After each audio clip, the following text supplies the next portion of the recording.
Brenda, I have lived in these apartments for the past 8 months, and I must say that you are the reason why it is so difficult to live here. When I first moved in, you asked me if I was a messy or neat person and if I would bring any guests over. I told you I was a clean person and that I would rarely bring any guests over, and your answers were very similar to mine. I had two requests: that I didn't want my things to be used and that I wanted my own space in the kitchen for my belongings. You said you would respect that, but you didn't. Now that I've lived here for the past 8 months, I've noticed that the answers that you gave me were not as true as I thought. The dishes that you leave in the sink that you use stay in the sink for a maximum of 2 weeks. It's disgusting. Not only are they dirty, but they begin to smell, and it prevents me from washing my own dishes because yours are always there. After I use my dishes, I wash them and I put them away. But you leave them there. You and I both cook, and after I cook, I make sure to clean any crumbs that I left behind.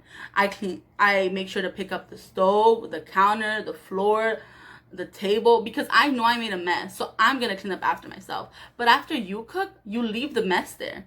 You don't even care to clean the table or stove. You just leave it like that. I have been the one to clean the stove every week because you don't do it. I once didn't clean the stove because I wanted to see if you would do it, but you didn't. You are making it harder to live here because you failed to clean up after yourself. The floors in both the living room and the kitchen have gone weeks without sweeping. Before I left for spring break, I made sure to sweep and mop the floors so it would be clean. When I came back, there were crumbs everywhere and dirty footprints all over the floor. I was gone for a week and a half. You stayed here that break, and you didn't sweep? Why? I didn't lie when I said I was a neat person, but you did. I rarely bring any guests over, but you bring a guest every week. Your boyfriend.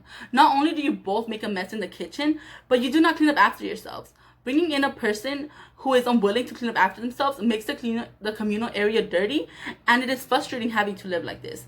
If I can clean up after myself after using a shared space, why can't you? The last thing that frustrates me about living with you is that you use my stuff. I specifically told you that I didn't want my things to be used by you or your guests. There have been times when I come home from school and my pots are on the stove, my bowls are in the sink, my spoons and forks are with your utensils. I don't understand why you use my things after I told you not to. I would understand if you asked me, hey Evelyn, can I use this? Can I use that? But you don't. I have texted you about this issue and I told you how I feel, and you can't even respect that? We both know we are in a situation where we can't move out because of the contract we signed. We should make it easy to live here instead of harder. The contract does not end until September, and I would appreciate it if you took my feelings into consideration. Thank you.